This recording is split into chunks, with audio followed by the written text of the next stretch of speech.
Big investor, $60 million portfolio. Yeah, he's worth a lot of money. $20,000 in 30 days.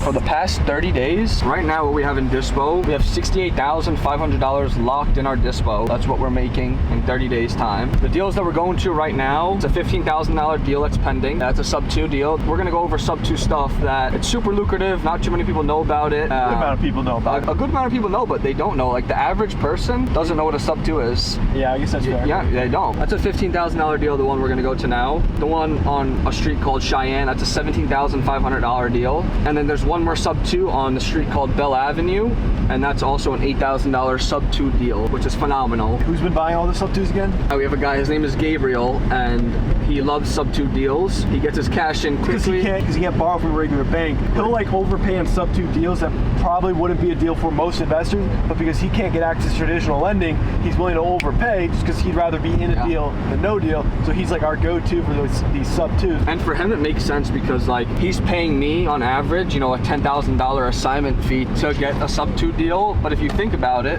he's paying 10 grand, but off his 10 grand, he's still making 20% because he's able to rent the house out for say $1,500, even though there's a mortgage of $1,000. He's still clearing $500 a month. And he only had to put up like 10 grand. Exactly. Yeah. So he's okay with his money being stuck in the deal and just getting cash flow.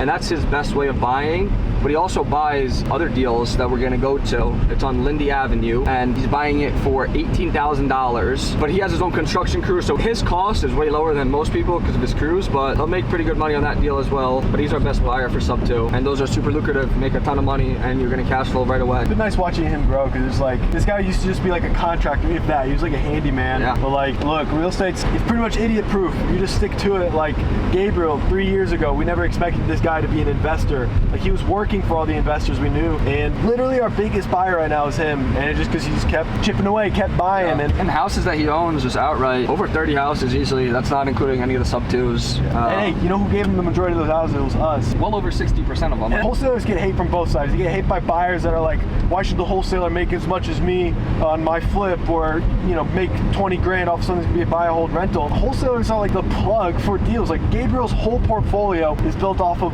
our work, so of course we're gonna make a nice premium wholesale deal. And it makes sense too, because we make money for finding a deal. People also don't understand, wholesalers, how much money they spend a month on marketing. How much time they gotta negotiate. Yeah. And then the art of actually like getting a deal solidified and closed, it's very hard. It's not easy. People just like think, oh, wholesalers, they get something in contract. That's the farthest thing from the truth. A lot of people think wholesaling is just arbitrage, but no, like for the buyer, they don't have to worry about the risk of doing their own marketing, dealing with the bullshit you get with sellers trying to get them under contract, and they don't have to work with a realtor, and they get discounted off market deals. The seller, they get convenience. So like wholesalers satisfy demand. Like Gabriel's portfolio is what it is because of the deals we sent him. A lot of times now, if you're a new wholesaler or just someone that wants to flip deals, at first you're probably gonna get beat up on price, but as time goes on, you won't. So like a lot of my buyers now, I talk to them on a daily basis. A lot of times I'll be transparent with them. I'm like, listen, if I'm in contract at 50 grand, I need to get 60 grand out of you. Like, you know, if I'm not making $10,000, $15,000, it doesn't make sense for me to sell it to them at all. They also know now that we buy stuff. Yeah. In the beginning, like buyers knew we were new wholesalers, so they'd beat us up on price, and we would be happy to take a $500 wholesale fee because we had no other option. But now, two things. It's they like that we keep sending them deals, so they want to keep us happy, and they know in the back of their minds, if they don't give us a good enough offer, we're going to buy the deal ourselves. Yeah. So if you can just eat it for long enough on those small assignment fees, you eventually do get leverage with your buyers. And they trust you more too. They trust you. They know you're not going to try to screw them. Yeah, a lot of our buyers too. One guy we work with especially, his name is Patrick, and he's a very big investor, $60 million portfolio. Yeah, he's worth a lot of money, but you know, I'm not going to say we've never given him a bad deal knowingly. But you know, I think all of his deals have paid on the backside. I speak to him every week, and he tells me, he's like, man, the deals that you've given me, every single one have worked on the back end, and you've never really screwed me over ever, knowingly. Maybe he's had an issue with the house where some work orders that he didn't have planned for came up or whatever it is, but his money has always been in and out of a deal. And that money, where does it go? It goes right back into another deal we send him. I think that's the biggest thing. A lot of wholesalers, they get into wholesaling and they think they're going to make these big spreads on their first few deals, which like sometimes you do, you get lucky, but in reality, reality, the big spreads don't come until you have leverage with your buyers. Yeah. Your buyers have a relationship with you, and they're like, I don't want to screw my dealer. You know, if you go on any Facebook investment group, everyone's asking for deals. Not that many people are asking for money. So if you're the deal plug in your market, you know, you don't fully set the price, but you get to hike that up. Main thing is just get a good relationship with your buyers, take care of them, and they'll take care of you. How long did it take you guys before you got your first deal when you started off? Months. We started in the summer. We didn't get one till October, and it was $500. It was like a $2,000 deal. Me and Alex profited $500, and the rest had to pay off things that we put on a credit card. We didn't even have the money. What do you have to say to somebody who's just starting off 2 months in, they haven't got their first deal? Just keep going at it. I wouldn't stop. Your success is directly tied to how much shit you can stomach and how many days back to back with little return or reward can you stomach. The greater that is, the more success you'll have in wholesaling, you know, anything. We're doing a lot of wholesaling right now at the moment because we bought a big package a few months ago and we finished all those jobs, and we bought our office. We finished our office. We're just a little tight, and we really want to just solidify a few things and get the team running, you know, 1,000%. Wholesaling right now is just the market's hot. Everyone wants deals, and we're okay with not buying right now at the moment. A funny thing that happened with our new CPA that's doing our accounting, she said to us is like, so she's going through our books, and for the last 3 years we've just been redlining like every month, spending all the cash we have on houses, just absolutely juicing it. And she said the theme for 2026 is boring. Like, how boring can you get your operations? So that's our mentality, and that's why also we're wholesaling more right now than buying, because look, we could buy. We have the cash to buy. We are choosing to hold back a little bit. But then we'll be running tight again, having only a 2-month runway or 1-month runway, as in only having enough expenses to cover 2 months, and we don't want to run like that. On top of that, we don't buy like normal people. We don't borrow a ton. We use our cash and we rinse our cash until we can't rinse it anymore. We don't get hard money lending, do this and this. We do it on the back end one time to reuse our cash every time. But the cost of that is running tighter, you know, because your cash you're throwing into deals. So then again, that's why we're focusing on wholesaling right now. We want to have better cash reserves before we go on a buying spree again, so we don't kill ourselves. Because when you start getting into more volume and buying a lot of houses, it's easy to over leverage yourself like that, especially if you have access to a lot of deals. So we're slowing it down. This deal is going to make us $20,000 in 30 days. We got this property under contract for $45,000 and we're selling it for $65,000. Come take a look at the house. All right, so we got our GC to come out here and give us kind of a rough estimate of what this house is going to need and the cost of everything, and we broke it down by line item. So let's take a look at all this. About a $41,000 job. And let's start with the roof. Obviously the exterior, if you look at the roof, it needs a brand new roof. It's about $7,000. It's pretty beat up, but this is where the money's made. And if you look at the surrounding neighborhood, all these houses are pretty nice houses. And this is clearly the ugliest house on the street. So this is where you make your money at. We got this deal from a mail. We sent out about 5,000 letters this past month, and this was actually 6 months ago. And now the seller was finally ready to sell the house. He's from North Carolina. I'm flying him in next week for the deal to get solidified. I feel bad for him because his wife has dialysis. So we're helping him out with this deal. No one else wanted to buy this, but we will, so come along. So we were actually looking at it buy for ourselves, so that's why we had the quote from our GC. But after looking at the scope of work, it's just not really worth it to us. We don't want our cash to be tied up that long. So instead, we're gonna wholesale it to one of our regular buyers and just make our quick assignment fee, less than 30 days. Shout out to Naomi. She's one of our best buyers, and she's making us $20,000. Pretty nice. Yeah. So yeah, typically the best wholesale deals are the ones where you got either weird situation with the seller and the house is in bad shape. And if you combine both in weird situation where the seller's out of state and the house is in bad shape, that's where the best wholesale deals happen, because they aren't local, so they can't do anything to improve it or list it and get it ready. And the strain of having to come back, fix it up, and live in a state they don't live in typically is enough motivation for them to be willing to sell it at a discount, hence how we got it at such a good price. He's out of state, house needs a lot of work, doesn't want to deal with it, so we're locking it up at a tremendous discount. And even with our assignment fee, it's still a fantastic deal for the buyer compared to what you have to pay on the MLS. So the seller's getting a good deal, we're getting a good deal, and our buyer's growing their portfolio. And this is all just by mailing, one of the marketing channels that we do. So shout out REI Print. We send out $5,000 a month in the markets that we invest in, and it got us this beautiful deal where we're making $20,000, and our investor Naomi, she's probably going to make, you know, anywhere from 20 to 40 grand on this flip, depending if she flips it or just holds it and rents it out. But she usually does flip, so this is in her wheelhouse of buying. And I called her first, didn't really send this to anybody else. We put this in our deal room. I kind of figured no one was going to go after it, and Naomi solidified it. it with her price. So we're getting it done. But let's walk this way and show you a little bit else what's going on here too. Real important note, notice how Antonio said first got in contact 6 months ago. And if I remember correctly, it was longer than 6 months ago from mailing we sent out. Yeah. And it's in the follow-up because I'd say, what, 9 out of 10 deals we do are locked up on the follow-up, not actually on the actual deal. Let's go to the backyard this way. Yeah, don't we need to go inside it? Yeah, we will, to the back. We sent out 5,000 letters a year ago, and I've been in contact with the seller. His name is Raymond, and every about 3 months I followed up with him just to see the situation that he was in and when he was ready. And about 2.5 weeks ago, he finally told me he was ready. So I'm flying him out. As you can see in the driveway, that's actually his truck. He's planning on driving back down to North Carolina, and he's got a bunch of stuff in the house still. He didn't trust anybody else. There was tons of other people that wanted to buy this house, but I stayed consistent with it, and he went with us. All right, so now let's go inside. Let's walk around back. Yeah, so 9 out of 10 of our deals are secured on the follow-up. A lot of people neglect this, and they just look at how many new leads they get a day and think that increasing that is going to be the one metric that leads to them getting more wholesale deals, when in reality, the majority of your deals get under contract in the follow-up. So the majority of your wholesaling success is going to come from when you have a CRM that's filled with leads you've had for 6 months to a year, and you're following up with them, and they all start finally hitting because it's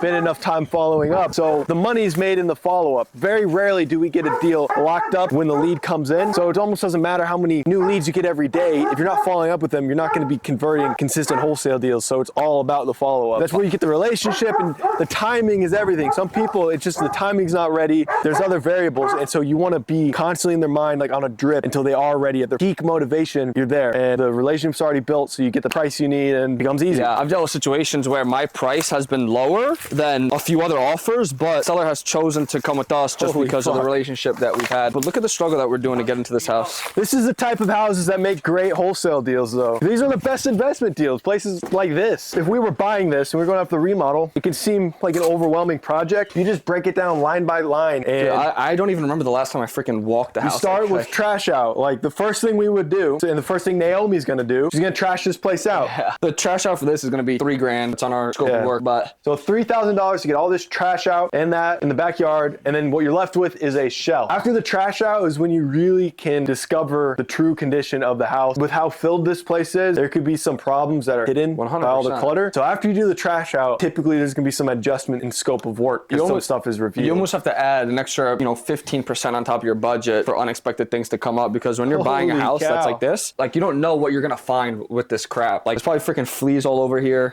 All right. Honestly, Antonio, how many houses like this do you think you've walked? I've walked easily over 100. How many of them look like this? I'd say like 70% of the houses we walk are like this. But honestly, me and Alex haven't walked houses in a while. We've been using our GC. Yeah, probably like 8 months. Obviously, we've walked houses, the ones that we're buying and stuff, but that's the value of having boots on the ground. When you have boots on the ground and you're making offers on houses and you're getting a lot of places locked up, you cannot be the one walking every deal. No. In the beginning, it's really great to have a contractor that's also an investor that you can send to deals to walk for you. I honestly think that's even better than walking them yourselves. But I mean, yeah, you got to get the reps in the beginning one, but like it's not scalable. Like you're making 5 offers a day and you're having like 10 appointments a week. You can't be the one walking those. So getting boots on the ground to walk your deals is key for scaling. And then for us, we have a GC now. We send them to walk first to get us a scope of work as if we're going to buy it. Yeah, look, we have a sheet here and it shows us, we walk houses every single day. So like 1, 2, there's, I don't even know how many houses here, but these are all the houses that we're either buying or wholesaling out. But it's just tons of houses, tons of projects. So we can keep walking. Yeah, show this way. Like, look, this house is going to need, obviously from what you can see and what we've shown you on video, 40, but it's going to need doors, $40,000 worth of work. We're going to need HVAC, all new sheetrock, painting. Look at the floors. There's really no flooring. It's literally just the base of it. But as far as our standard operating procedure, when we get a deal under contract, it looks the same as when we're buying it, as when we're wholesaling it, up until we decide if we're going to buy or wholesale. Yeah. So we get under contract as low as we can for what we know works for us as a deal. We send our contractor to get the first scope of work, first eyes on the property, and then we use that to send out to our buyers. And while we're deciding if we're going to buy it or not, depending on our situation with cash, we let the buyers give us offers, and then that either confirms the price we're buying it at for ourselves to know if we have a good deal, or it shows us,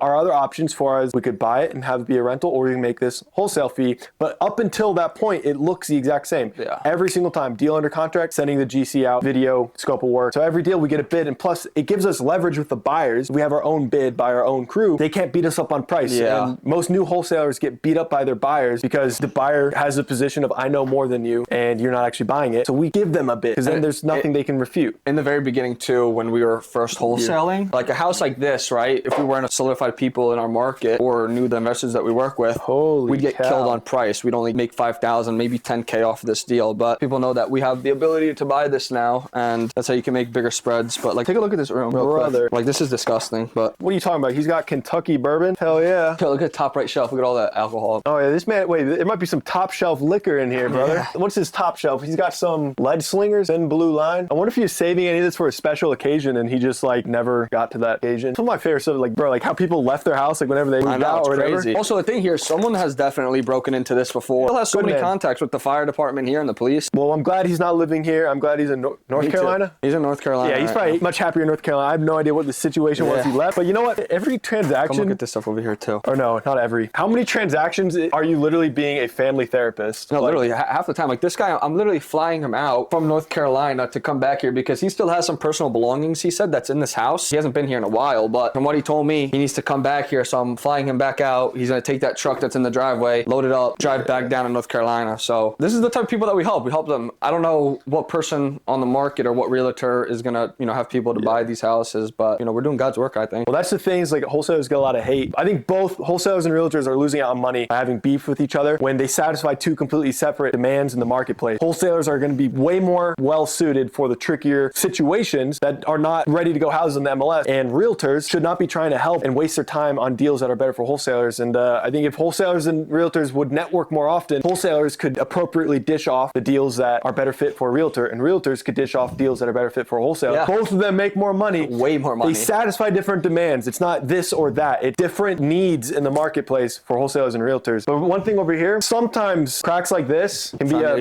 concern for foundation issues. So typically, if you saw this on the inside, you'd want to go on the outside and see how it's looking on the slab. Slab foundations are a lot dicier to deal with than when there's a crawl space because it's much harder to do work on a slab foundation. As far as deal killers, wholesale or buying for yourself, foundation stuff on a slab foundation, that's a deal killer right there. This place, I think we're good. All we're waiting on is just confirmation on the plumbing. Naomi sending her plumber out. In our market, it's a gamble. There's plumbing issues, but at most that'll be a $6,000 hit. Won't kill the deal. Foundation stuff, that's more likely to kill the deal. I think this is just settled. It's not too bad on the foundation. It's a newer build, so not as much. What is this, a 3-2, 3-1? 3-2, full 3-2. Yo, look at this tile. What the hell? Go in there. Yo, look at this. This is tile, bro. Oh, I'm sorry. It's not tile. Also, all our remodels, we always do tile bathroom. The cheap kits from Home Depot, like the pre-built ones that you can see on display, appraisers will not give you brownie points for those. So anytime you got a bathroom, you can leave the tub. I think you had a gun case in here too. I know, I'm trying to find where that fishing string, bro? Oh no, it's not. What a booby trap. Yeah, it's like fucking Home Alone. As far as the scope of work and the rundown to finish it off, as you can see in the video, this house needs everything. Like from little appliances to light fixtures to flooring, sheetrock, painting, HVAC, maybe some electrical. This house needs the whole 9. Yeah, this flooring's gotta go. But this is what you look for. Like this is a lot of people are scared to buy a house that looks like this, but this is where you make money at. Like these are the houses you should be going after. Also, this is how you make money. On a side tangent, I used to, whenever we were first starting out and we were doing wholesale deals, I used to try to like go through all the stuff that was left in, like garage sale it. Nowadays, it's just not worth the time. But if you are a new wholesaler starting out, hey, not a bad play. No. We got this deal because this guy was like, I will not sell unless I do an estate sale or you help me get rid of all our stuff. So like, bet, we'll do it. So we rented a U-Haul. I grabbed one of the wrestlers, Derek, and me and Derek went out on a Saturday morning and tried to move out an entire house of belongings into a U-Haul. And there was actually an expensive record player. Yeah. I left that in Florida, but it was a whole day's worth of energy and we ended up not even making money off of it. What we tried to do was furnish one of our rentals with the stuff because we thought if we made it a furnished rental, we'd be able to rent it for more. First person who wanted to rent it, hey, can we get rid of the stuff? Yeah. Second person, can we get rid of the stuff? So I spent a whole day busting my ass, blowing out my back, and I ended up having to put all the stuff in storage. Didn't even end up selling it. So be cautious if you're going to try to take someone's stuff and sell it or use it. It's just not worth the headache, honestly. Not anymore, at least. Oh, HVAC. Let's look at the HVAC. Oh, yeah, there is, Biggest line items, roof, HVAC, foundation, plumbing. Electrical doesn't seem to worry us as much as if it's a newer build. Generally, you're not going to run into any deal killers there. Look at the roof, though, from the back here. Yeah, the roof is trash. The roof is always the first thing we do because you want a dry shell where no moisture is getting into the house because that's like one of the first things you can do if a place can be sitting vacant. It's got a dry shell, its condition will stay all right. But the problem is when you have a torn up roof, moisture starts getting into the attic and it just starts wreaking havoc inside the house. And it's a domino effect if you don't have a sealed roof, a dry shell. And so roof, big part of it. Here, obviously, if someone rents this house or buys it, they're not gonna want to buy it like this. So if you show it, this will be another $1,000 to get this stuff, in order again. It's a mess right now. Everything's overgrown, but we got a old hillbilly that likes to trash out our stuff for pretty cheap. Yeah. He'll probably do that whole shed for like $1,000. Not even. He'll probably ask for $1,000 and he'll negotiate down at like $600. Yeah, and that's the great thing about sourcing your own people. This is a great house. Great house. Hey, brick houses. Oh yeah, appraisals go up way more. Appraisals go up with brick. Also, don't paint brick. We're dumbasses and painted brick on a lot of our places, and then we learned after the fact that brick breathes, so you don't really want to paint brick. Just leave it. Appraisers love brick. They really do. And honestly, it looks better. Honestly, it might be all right. Depending on the make, you could get away leaving the outdoor. I have no idea what the indoor is like, but I think for this one though, I would want to paint it just because the brick is used a little bit. I probably want to paint it like a dark coat. We used to paint all of our brick white. It looks good, but honestly, if we left it the same, we would have saved, $3,000. The biggest thing will be the fascia and soffit is what make this house pop again. The brick, honestly, will probably be all right. So yeah. Come back to the street though. I want to show everyone, really look at it. Look at every other house and then look at this one. The biggest value add opportunities are typically when you buy the ugliest house in the nicest neighborhood, the cheapest house in the nice neighborhood. Look at that house to the left. Look at the roof. Look at the side. It looks good. And then even look at the house right next door. And it needs a little bit of work. And then look at the house that we have. The roof is destroyed. The face is destroyed. The landscape is no good. Because you're not having to convince the appraiser that there's been value added. It makes winning the appraisal and getting the appraisal you want far easier. And you don't have to be as creative. Look how nice this block is. Every other house. So you don't even have to be a genius to see how you're going to add value to this property. That house right there, you look online, if we give y'all's address, that house sold for over $200,000. Also, think about it like this. If I showed you this house and asked you, how would you improve its value? 9 out of 10 people would have no idea what to do. Exactly. But if I showed you this house, I could ask a 6-year-old, what would you do to make it improve its value? You're like, well, the roof's kind of ugly. It's pretty beat up and the shutters, it's the worst condition houses you buy. The flip and value add is far simpler. Subscribe for more content like this. And if you want more detailed content, join our free school community. Link in our channel bio.